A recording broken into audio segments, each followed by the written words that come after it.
పరిశుద్ధాత్ముని దగ్గర పొందేటటువంటి శక్తి పట్ల కమిట్మెంట్. మతం విడిచిపెట్టాలి అని అంటే మొదటిగా వాక్యం పట్ల కమిట్మెంట్.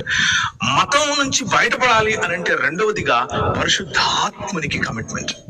ఆయన మీకు ఇచ్చేటటువంటి ఆ మెల్లని సన్నని స్వరం పట్ల కమిట్మెంట్.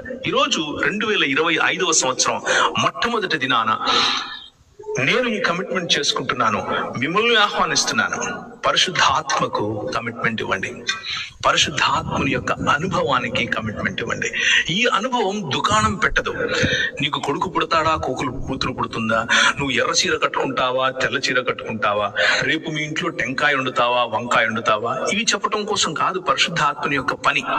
పరిశుద్ధాత్ముని యొక్క పని దేవుని దానియేలు గ్రంథం 11వ అధ్యాయంలో వేరు వేరు రకాలుగా వచ్చేటటువంటి రాజులు వారి రాజ్యాలలో ఆ నేపథ్యంలో మధ్యలో ఒక మాట ఉంటుంది, కానీ దేవుని ఎరుగు